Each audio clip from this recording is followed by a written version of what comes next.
Hello नमस्कार दोस्तों। HK global classes के यूट्यूब चैनल में आप लोग का बहुत बहुत स्वागत है।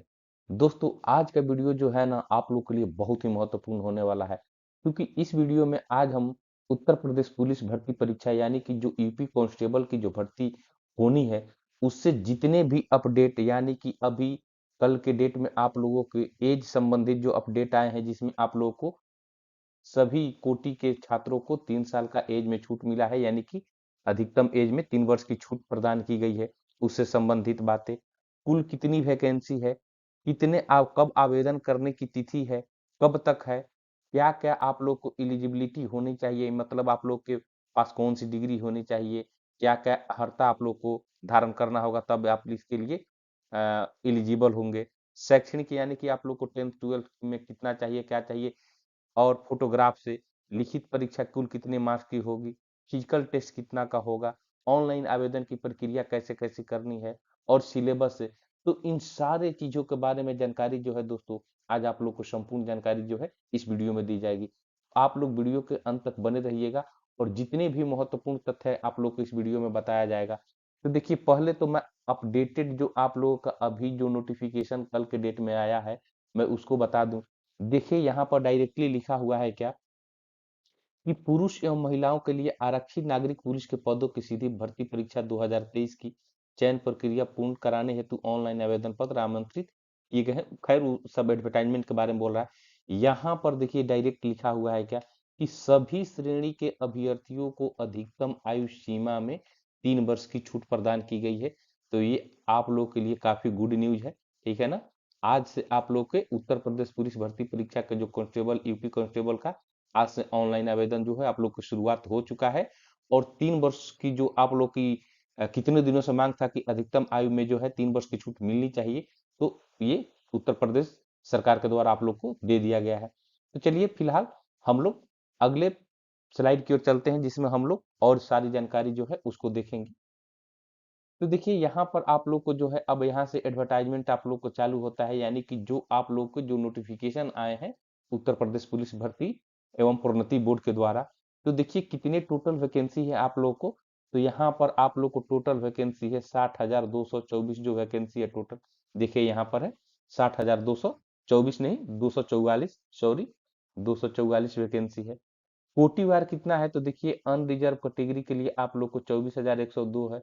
ईडब्ल्यूएस के लिए आप लोग को 6,024 है।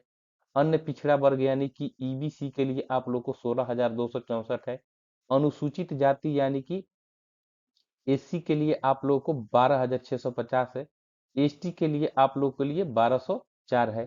तो आप लोग के लिए इतना जो है आप लोग को टोटल जो है 60,244 जो वैकेंसी जो है आप लोग को निकाले गए हैं।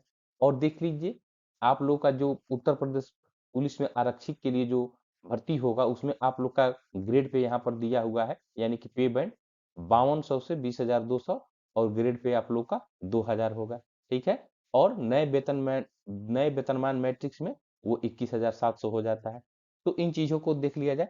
चलिए हम लोग अगले स्लाइड में देखेंगे कि क्या क्या आवेदन करने की तिथि है इन सब के बारे में। तो चलिए, तो देखिए यहाँ पर पहले तो देख लीजिए क्या होगा।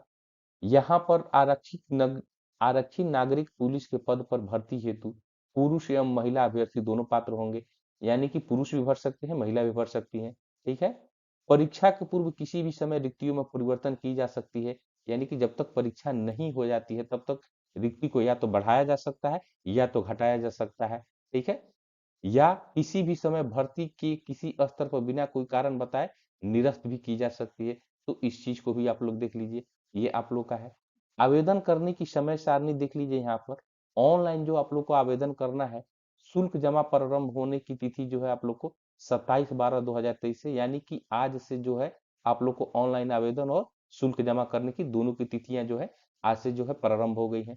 ऑनलाइन आज से आरंभ होगा, और कब तक चलेगा दोस्तों, तो ये 16 जनवरी 2024 तक जो है आप लोग का ये लास्ट डेट है। तो इस चीज को आप लोग ध्यान रखिएगा, 16 जनवरी 2024 आप लोग का लास्ट डेट है। शुल्क समायोजन एवं आवेदन संशोधन की अंतिम तिथि, यानी कि अगर आप लोग के आवेदन में कुछ गलत हो गया हो, या आप लोग के जो ट्रांजेक्शन जो फेल कर गए हैं उसका समायोजन जो करना है, तो उसकी जो तिथि है वो 18 जनवरी तक है, जिसमें सारा चीज को पूरा कर लिया जाएगा। आवेदन शुल्क की बात की जाए, यानी कि एप्लीकेशन फी आप लोग को कितना जमा करना है, तो दोस्तों ये 400 रुपए जो है आप लोग को ये निर्धारित किया गया है आवेदन शुल्क, ये यूपी कांस्टेबल के लिए, ठीक है ना। तो इस चीज को ध्यान में रखिए। चलिए आगे देखेंगे। आगे देखिए कि क्या क्या आप लोग को अर्हताएं होनी चाहिए, यानी कि राष्ट्रीयता क्या होनी चाहिए। तो भाई भारत का वो नागरिक होना चाहिए, ठीक है। और तिब्बती शरणार्थी हो, भारत में अस्थायी निवास का अभिप्राय।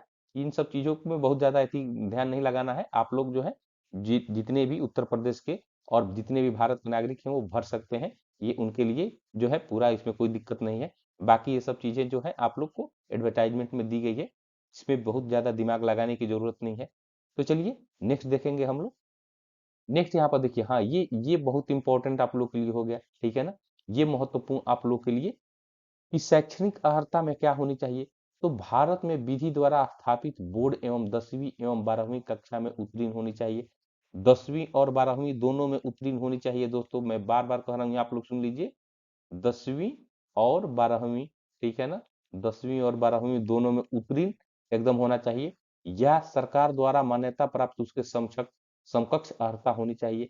यानी कि अगर 10वीं के समकक्ष कोई भी अगर डिग्री उत्तर प्रदेश सरकार के द्वारा दी जाती है या कहीं से भी दी जाती है, या 12वीं के समकक्ष दी जाती है, तो वो डिग्री भी आप लोग को होनी चाहिए जो कि सरकार द्वारा मान्यता प्राप्त हो। इन चीजों का ध्यान में रखिएगा, ठीक है। अब देखिए यहाँ पर टिप्पणी में क्या दिया हुआ है कि आवेदन करते समय अभ्यर्थी को अपेक्षित शैक्षिक अर्हता अवश्य धारित करनी चाहिए तथा उसकी अंक तालिका अथवा प्रमाण पत्र तत्समय उसके पश्चात उपलब्ध होने चाहिए।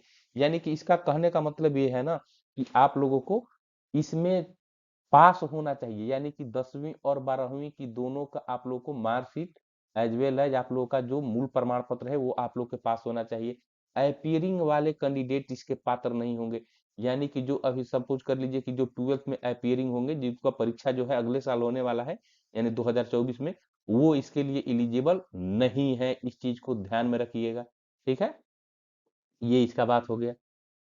और यहाँ पर हाँ बस यही है, इस पेज में यही है। चलिए नेक्स्ट स्लाइड को देखेंगे। नेक्स्ट और इम्पोर्टेंट क्या आप लोग के लिए हो सकता है।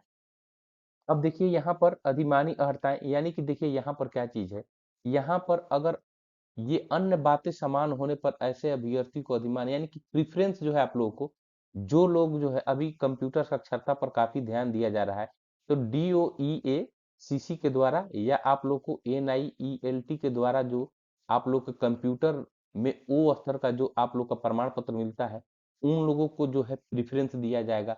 अगर वो भी 10वीं 12वीं किया है, आप भी 10वीं 12वीं किए हो, लेकिन आपके पास ये ओ वाला सर्टिफिकेट हो, इन दोनों संस्थानों से, ये सोसाइटी से जो मिला हुआ है, तो आपको जो है प्राथमिकता दी जाएगी बहाली में। इस चीज को है, ठीक है ना।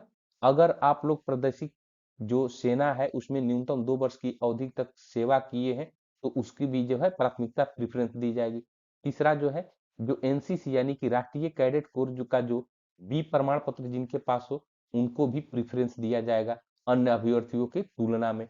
यानी कि जो जनरल 10th 12th हो, उनसे ये जो तीनों मैं आप लोग को बताया, इनकी जो है प्रेफरेंस ज्यादा होगी। तो इस चीजों को आप लोग ध्यान में रखिएगा। आयु संबंधी बात तो यहाँ पर हो ही गई है कि 3 वर्ष का छूट मिल गया है, लेकिन देखिए कहाँ से कहाँ तक है। 18 प्राप्त कर ली हो तथा 22 वर्ष की आयु प्राप्त न की हो, यानी कि 22 तक था, लेकिन अब तो सभी में 3 साल बढ़ गया है, तो अब 25 हो गया। तो इस चीज को ध्यान में रखिएगा। 3 साल का जो सबसे पहले ही स्लाइड पर मैंने आप लोग को बताया कि 3 साल को जो है उत्तर प्रदेश पुलिस कांस्टेबल के द्वारा जो भर्ती परीक्षा जो हो रही है, उत्तर प्रदेश पुलिस भर्ती एवं प्रोन्नति बोर्ड द्वारा जो है ये 3 वर्षों की अधिकतम आयु में छूट दे दी गई है। तो इस चीज को ध्यान में रखिएगा। तो पुरुष और महिला अभ्यर्थियों ये दोनों के लिए जो है 3 साल की छूट अधिकतम आयु में मिल चुका है। इस चीज को आप लोग ध्यान रखिएगा। बाकी जो पिछड़े वर्ग, अनुसूचित जाति और अनुसूचित जनजातियों को जो छूट मिलती है 5 वर्ष ऐसे करके, तो उन चीजों को आप लोग वो सेम रहेगा, उसमें कोई परिवर्तन नहीं है। उस चीज को आप लोग ध्यान रखिएगा। EWS को जो है आप लोग को जो है यही 3 वर्ष की जो है छूट मिलेगी, इसके अलावा कोई विशेष छूट नहीं है। तो चलिए नेक्स्ट स्लाइड को देखेंगे। नेक्स्ट आप लोग को देखिए यहाँ पर पिक्चर एवं आप लोग को हस्ताक्षर से, यानी कि फोटो और आप लोग को जो सिग्नेचर है, फोटो और सिग्नेचर से आप लोग को यहाँ पर जो महत्वपूर्ण चीजें हैं उसको, आज के इस देखिए आज के ये जो नोटिफिकेशन है ना, इसमें मैं आप लोग को जो जो भी महत्वपूर्ण चीजें जो आप लोग को भरते समय में आप लोग को उपयोगी हो सकती हैं, उसको मैं यहाँ पर डिस्कस कर रहा हूँ। तो आवेदन पत्र में आप लोग को अतिरिक्त फोटो एवं हस्ताक्षर अलग अलग अपलोड करना होगा, यानी कि फोटो और हस्ताक्षर आप लोग को अपलोड करना है ऑनलाइन। और फोटो का क्या साइज होना चाहिए ये देख लीजिए, रंगीन फोटो होना चाहिए जिसका न्यूनतम जो है 20 KB, 20 KB आप लोग का न्यूनतम और अधिकतम 50 KB, यानी कि 20 KB से 50 KB के बीच में रंगीन फोटो आप लोग को होना चाहिए। ठीक है, इन चीजों का ध्यान में रखिएगा। अब आया जाए सिग्नेचर पर। सिग्नेचर आप लोग को कितना से कितना केबी के बीच में होना चाहिए, तो 5 KB से लेके आप लोग को 20 KB के बीच में जो है ये होना चाहिए। ठीक है ना, आप लोग सिग्नेचर जब स्कैन कराएं तो 5 KB से 20 KB के बीच में ही वो जो है अपलोड आप लोग को लेगा। और यहाँ पर देखिए ये फोटो का आप लोग का साइज दिया हुआ है, ठीक है ना, 35 मिमी यानी कि 35 × 45 का होना चाहिए। तो साइज जो है अपने अपने से मिलवा लीजिएगा उसको। और जिसमें फोटो का लगभग 70% भाग चेहरे से आच्छादित हो, यानी कि आप लोग का चेहरा जो है बिल्कुल क्लियर आना चाहिए। ठीक है ना, ये चेहरा जो है आप लोग को बिल्कुल क्लियर आना चाहिए। खैर मैं ये कार्टून टाइप का बना दिया, इसको आप लोग ध्यान मत दीजिएगा। ठीक है, चेहरा मतलब मेरे कहने का मतलब है चेहरा बिल्कुल एकदम साफ सुथरा आप लोग को आना चाहिए, कोई भी गूगल सूगल्स नहीं चाहिए। तो देखिए क्या क्या नहीं होना चाहिए, ये चीज भी यहाँ पर दे दिया गया कि चेहरे की छवि स्पष्ट होनी चाहिए, चेहरे पर अत्यधिक चमक नहीं होनी चाहिए, नामांकन के लिए 6 महीने के भीतर का फोटो लिया गया है, यानी कि 6 महीना से ज्यादा जो है आप लोग पुराना फोटो न दीजिएगा।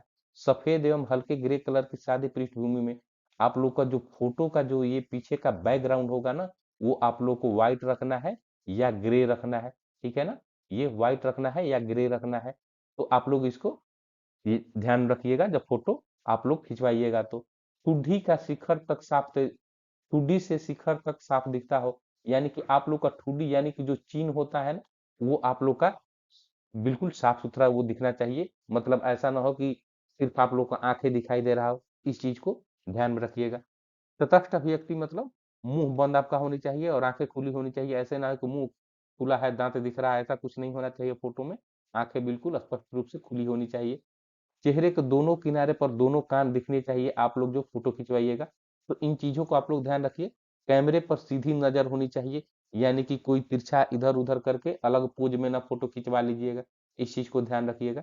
चश्मा अगर पहने हुए हैं तो आंखें साफ साफ दिखनी चाहिए। रंगीन ग्लास का उपयोग नहीं होना चाहिए। ये रंगीन ग्लास जो आप लोग चश्मे का ग्लास जो पहने होंगे वो रंगीन बिल्कुल नहीं होना चाहिए, वो बिल्कुल नहीं चलेगा। फोटो जब खिंचवाइएगा तो एक चीज और ध्यान में रखना है, फोटो में आप लोग को टोपी, मफलर ये चीज नहीं चलेगा, इस चीज को आप लोग ध्यान में रखिएगा। और इसी प्रकार आप लोग के लिए जो यहाँ पर ये लंबे कागज टुकड़े पर काली स्याही से ये जो आप लोग को सिग्नेचर जो मैं वहां पर बताया कि 5 KB से 20 KB के बीच में जो होना चाहिए ना, वो आप लोगों को ब्लैक पेन से, ठीक है ना, ब्लैक पेन से आप लोग ध्यान रखिए, इसको इस बात को नोट कर लीजिए। ब्लैक पेन से आप लोग को JPEG फॉर्मेट में और JPG फॉर्मेट में, इन फॉर्मेटों में ही स्कैन करवाइएगा आप लोग। ठीक है, सिग्नेचर जो है पहले अपने सादे पाने पर, यानी कि A4 साइज का, अगर जिस पर हम लोग फोटो कॉपी कराते हैं ना, फोटो कॉपी फोटो स्टेट की दुकान पर जाइएगा, या कोई भी आप लोग का सादा पाना हो उस पर आप लोगों को, सद्दे पन्ने पर आप लोग को सिग्नेचर जो है स्पष्ट रूप से ब्लैक पेन से, देखिए यहाँ पर काली स्याही से कहा जा रहा है तो काली स्याही से, ब्लू से मत कर लीजिएगा। ठीक है ना, ब्लू मतलब नीला से मत कर लीजिएगा, काला से करना है हस्ताक्षर जो है, और उसको स्कैन करवाना है। तो इस चीज को आप लोग ध्यान रखिएगा। और 5 KB से 20 KB के बीच में जो है आप लोग को मैं बता ही दिया। चलिए नेक्स्ट देखेंगे। नेक्स्ट देखिए यहाँ पर लिखित परीक्षा से जो है यहाँ पर बहुत महत्वपूर्ण अपडेट है। आप लोग को टोटल जो परीक्षा जो होगी वो 300 मार्क्स की होगी। ठीक है ना, 300 मार्क्स की होगी। प्रश्न कितने पूछे जाएंगे, तो आप लोग को क्वेश्चन का अगर टोटल बात किया जाए तो 150 प्रश्न पूछे जाएंगे, यानी कि एक प्रश्न जो होगा वो 2 नंबर का होगा। ठीक है, एक प्रश्न 2 नंबर का होगा, टोटल 300 मार्क्स का होगा। ये चीज हो गया। निगेटिव मार्किंग की अगर बात की जाए, यहाँ पर निगेटिव मार्किंग भी आप लोगों को, तो निगेटिव मार्किंग 0.5 है, यानी कि अगर 4 आप लोग क्वेश्चन गलत कर दीजिएगा तो एक सही वाला का भी नंबर कट जाएगा। तो इस चीज को ध्यान में रखना है। टोटल 150 क्वेश्चन, 300 मार्क्स, और निगेटिव मार्किंग 1/4 कह लीजिए। ठीक है ना, 1/4 कह लीजिए। 0.5 है, यानी कि एक पर आप लोग को 2 नंबर मिल रहा है तो 0.5 कट रहा है ऋणात्मक में। तो इस चीज को आप लोग ध्यान रखिएगा। तो इतना पूरा जो ग्रंथ है इसका सार जो है यही है। आप लोग को क्या क्या परीक्षा होगा, 4 विषय जो शामिल होंगे उसमें देखिए यहाँ पर है, समान ज्ञान होगा, समान हिंदी होगा, ठीक है ना, संख्यात्मक एवं मानसिक योग्यता तथा मानसिक अभिरुचि, बुद्धि लब्धि एवं तार्किक क्षमता। ये जो है चार जो आप लोग को विषय जो होंगे, इन्हीं चार विषयों से 150 प्रश्न जो है आप लोग को पूछे जाएंगे। आगे वाले स्लाइड में मैं बताऊंगा किससे कितने प्रश्न पूछे जाएंगे, तो आप लोग वीडियो के अंत तक बने रहिएगा। और दोस्तों, हमारे चैनल पर अगर नए हैं तो आप लोग चैनल को जरूर सब्सक्राइब कर लीजिए। चलिए नेक्स्ट स्लाइड की ओर चलते हैं हम लोग। यहाँ पर देख लीजिए, आप लोग को हाइट रिलेटेड जो है सूचना है यहाँ पर। मैं पिछले स्लाइड में आप लोग को बताना भूल गया कि ये जो आप लोग की परीक्षा जो होगी ना, जो मैं बताया कि 150 प्रश्न आएंगे 300 मार्क्स के, ये जो होगा आप लोग को ऑफलाइन बिल्कुल होगा, ठीक है ना। आप लोग के लिए पेपर मिलेगा, सीबीटी एग्जाम नहीं होगा, कंप्यूटर बेस्ड एग्जाम नहीं होगा वो, ठीक है। अभी तक जो सूचना है वो ऑफलाइन ही रहेगा। हाइट से संबंधित देखिए दोस्तों ये सूचना है, यानी कि आप लोग को न्यूनतम हाइट कितनी चाहिए। तो देखिए यहाँ पर unreserved category, BC category, EBC कह लीजिए और एससी कह लीजिए, इन सब के लिए हाइट जो है 168 सेंटीमीटर होना ही चाहिए, ठीक है ना। इससे कम नहीं होना चाहिए। ये जो है आप लोग को न्यूनतम हाइट इतना होना चाहिए पुरुष अभ्यर्थी के लिए, ठीक है। ये पुरुष अभ्यर्थी के लिए यही कह रहा है। अगर महिला अभ्यर्थी, ये अनुसूचित जनजाति के लिए देख लीजिए, यानी कि एसटी जो कैंडिडेट जो मेल होंगे, उनके लिए जो न्यूनतम है वो 160 सेंटीमीटर होना चाहिए। जो एसटी कैंडिडेट है यानी कि अनुसूचित जनजाति से जो लोग बिलोंग करते हैं, उनके लिए 160 सेंटीमीटर जो है मिनिमम होना चाहिए। सीना की अगर बात की जाए, यानी कि जो चेस्ट का जो फुलान होता है वो कितना होना चाहिए, तो देखिए सीने के लिए समान तथा अन्य पिछड़े वर्गों के लिए, अनुसूचित जातियों के लिए न्यूनतम जो है 79 सेंटीमीटर जो है आपका चेस्ट का जो माप होना चाहिए, बिना फुलाए हुए। और कम से कम 84 सेंटीमीटर फुलाने पर, यानी कि +5 सेंटीमीटर जो है आप लोग का सीना जो है वो फूलना चाहिए। ये सभी के लिए, अनरिजर्व, बीसी, ईबीसी, एससी के लिए। लेकिन एसटी के लिए अगर बात आए तो ये 77 सेंटीमीटर बिना फुलाए हुए और 82 सेंटीमीटर फुलाने पर, यानी कि इनके लिए 77 और 82 के क्राइटेरिया है। तो इस चीजों को ध्यान में रखिएगा। और यहाँ पर दिया गया है न्यूनतम 5 सेंटीमीटर सीने का फुलाव अनिवार्य है, यानी कि 5 सेंटीमीटर जो सीना जो है वो हर हाल में बिल्कुल फूलना ही फूलना चाहिए। इससे कम नहीं होना चाहिए, इससे अधिक आप लोग फुला सकते हैं, कोई दिक्कत नहीं है। तो इस चीज को ध्यान में रखिएगा। चलिए नेक्स्ट स्लाइड की ओर। अब देखिए यहाँ पर महिला अभ्यर्थी से कुछ सूचना है यहाँ पर कि महिला अभ्यर्थियों के लिए क्या क्या चाहिए। तो महिला अभ्यर्थियों के लिए 152 सेंटीमीटर दोस्तों, ये महिला अभ्यर्थी अनरिजर्व, आप लोग को अन्य पिछड़ा वर्ग यानी कि बीसी ईबीसी जितने हैं, ठीक है। और आप लोग को एससी कैंडिडेट, उनके लिए 152 सेंटीमीटर जो है महिला अभ्यर्थियों के लिए ये हाइट होनी चाहिए, ठीक है। और अनुसूचित जनजाति की महिलाओं के लिए 147 सेंटीमीटर, यानी कि जो एसटी कैंडिडेट जो महिलाएं होंगी उनके लिए 147 सेंटीमीटर जो है ये न्यूनतम हाइट है। और अन्य के लिए 152 सेंटीमीटर होना चाहिए। महिलाओं के लिए देखिए यहाँ पर वजन भी दे दिया गया है। बहुत सारी महिलाएं हैं, बहुत सारे जो अभ्यर्थी हैं उनका वजन 40 किलो से कम भी होता है, लेकिन ये यहाँ पर डायरेक्ट दे दिया है कि न्यूनतम वजन जो है 40 किलो से कम नहीं होना चाहिए। आप लोग इस चीज को ध्यान रखिएगा। जो फीमेल कैंडिडेट हैं, जो उत्तर प्रदेश पुलिस कांस्टेबल के लिए जो फॉर्म भरेंगे, उनका ये वजन जो है आप लोग को 40 किलोग्राम से कम नहीं होना चाहिए। चलिए नेक्स्ट। यहाँ पर अब देखिए, यहाँ पर फिजिकल इफिशियंसी, फिजिकल आप लोग को इफिशियंसी टेस्ट जो है यानी कि पीईटी जो होता है, यानी कि इसको दूसरे भाषा में कह लीजिए कि दौड़ जो है, दौड़ कितना चाहिए आप लोग को। तो देखिए पुरुष अभ्यर्थियों के लिए 4.8 किलोमीटर, मैं यहाँ पर लिख दे रहा हूँ, पुरुष अभ्यर्थियों के लिए 4.8 किलोमीटर, कितना मिनट में, तो 25 मिनट में ये होना चाहिए। और महिला अभ्यर्थियों के लिए 2.4 किलोमीटर, इनके लिए कितना समय दिया जाएगा भाई, तो 14 मिनट का समय दिया जाएगा, ठीक है ना। तो पुरुष अभ्यर्थियों के लिए 4.8 किलोमीटर 25 मिनट में, और महिला अभ्यर्थियों के लिए 2.4 किलोमीटर, ये 14 मिनट में। ये दौड़ जो है आप लोग को पूरा करना है, तभी आप लोग पात्र होंगे आगे की प्रक्रिया के लिए। तो इस चीज को ध्यान रखना है। इसका पूरा ये जो इतना लिखा हुआ है, इसका पूरा निचोड़ यही है, आप लोग इसको ध्यान रखिएगा। चलिए नेक्स्ट की ओर देखेंगे। नेक्स्ट यहाँ पर देखिए ऑनलाइन प्रक्रिया आप लोग को कैसे करना है। इन सब चीजों को अगर आप लोग ध्यान से देख लिए, तो अब आप लोग को आता है कि ऑनलाइन फॉर्म कैसे भरना है, इस चीज को मैं बता दूं, ठीक है। तो दोस्तों आप लोग को हमारे चैनल एसके ग्लोबल क्लासेस पर आप लोग को बिल्कुल अपडेटेड जानकारी जो है उत्तर प्रदेश पुलिस भर्ती परीक्षा की हमेशा मिलती रहती है। और आप लोग के लिए प्रैक्टिस सेट भी बहुत जल्दी जो है हमारे चैनल पर स्टार्ट हो जाएंगे। आप लोग फिलहाल अपने फॉर्म को अच्छे से भर लीजिए, बिना कोई भूल किए चूक किए हुए, ठीक है ना। लेकिन आप लोग के लिए जो मैं वादा करता हूँ कि रेगुलर क्लासेस जो है उत्तर प्रदेश कांस्टेबल के लिए मिलती रहेगी। तो इसके लिए आप लोग को करना ये है कि अभी तक अगर हमारे चैनल को सब्सक्राइब नहीं किए हैं तो आप लोग चैनल को सब्सक्राइब कर लीजिए। और देखिए यहाँ पर ऑनलाइन कैसे करना है।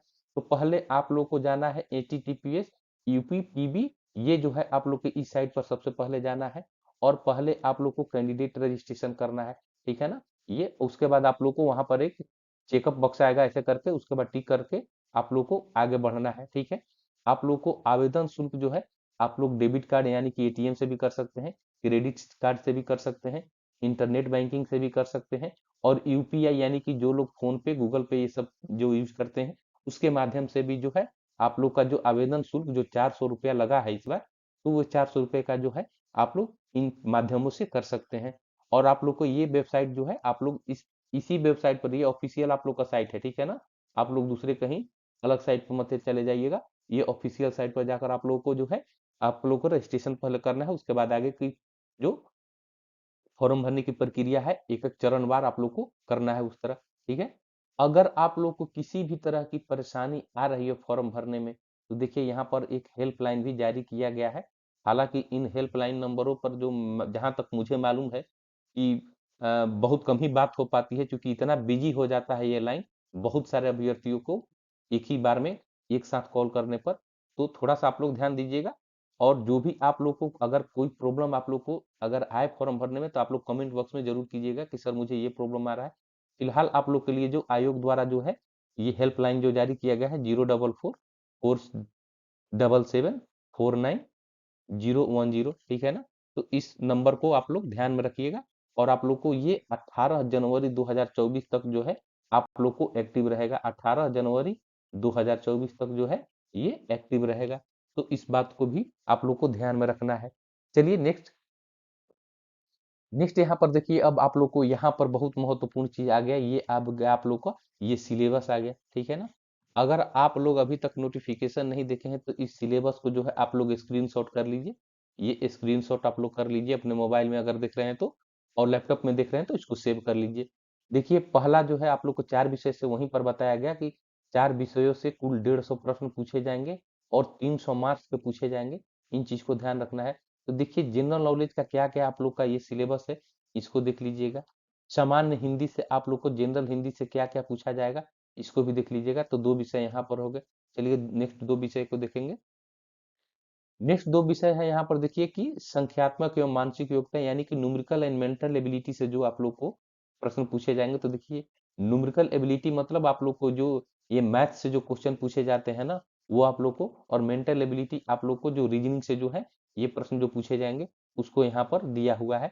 तो आप लोग को न्यूमेरिकल मैथ और रीजनिंग से जो है उनका जो सिलेबस है ये है गया आप लोगों का सिलेबस, ठीक है ना। मैथ और रीजनिंग के सिलेबस यहाँ पर ये मैथ का हो गया और ये आप लोग का रीजनिंग का हो गया, ठीक है। ये रीजनिंग का आप लोग का सिलेबस हो गया। तो इसको भी आप लोग स्क्रीनशॉट कर लीजिए और आप लोग देख लीजिए कि आप लोग को क्या क्या पढ़ना है।